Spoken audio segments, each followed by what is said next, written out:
परंडा तालुक्यातील अनेक पेट्रोल पंपांवर गेल्या 2 दिवसांपासून पेट्रोल आणि डिझेलचा तुटवडा निर्माण झाल्याने वाहनधारक आणि शेतकऱ्यांची मोठी गैरसोय झाली होती. मात्र आनाळा येथील पेट्रोल पंपावर रात्री उशिरा इंधनाचा टँकर दाखल झाल्याने नागरिकांनी सुटकेचा निश्वास सोडला आहे. गेल्या 48 तासांपासून तालुक्यातील बहुतांश पंपांवर इंधन उपलब्ध नसल्याने शेती कामांसाठी लागणारे डिझेल आणि प्रवासासाठी लागणारे पेट्रोल मिळवण्यासाठी वाहनधारकांना मोठी कसरत करावी लागत होती. इंधनाच्या या तुटवड्यामुळे शेतकरी वर्गाची मोठी हेळसांड झाली होती. मंगळवारी रात्री उशिरा आनाळा येथील पेट्रोल पंपावर भारत पेट्रोलियम कंपनीचा पेट्रोल आणि डिझेलचा टँकर पोहोचला.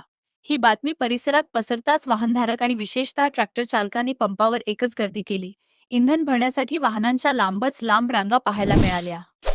गर्दीचे स्वरूप पाहता कोणत्याही प्रकारचा गोंधळ उडू नये यासाठी पेट्रोल पंपाचे मालक मंगल संभाजी जगताप यांनी ग्राहकांना संयम राखण्याचे आवाहन केले. सर्व ग्राहकांना पुरेसे इंधन उपलब्ध करून दिले जाईल, मात्र नागरिकांनी शिस्त पाळून आणि रांगेत येऊन सहकार्य करावे, असे आवाहन त्यांनी यावेळी केले.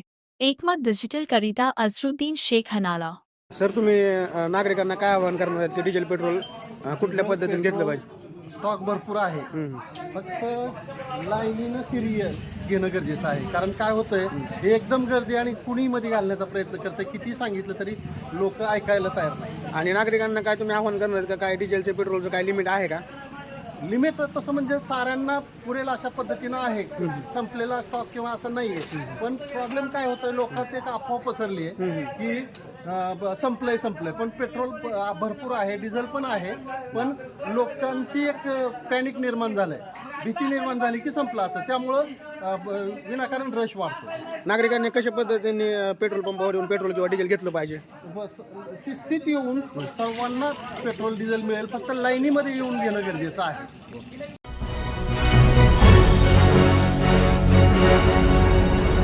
Thanks for watching Ekmat Digital.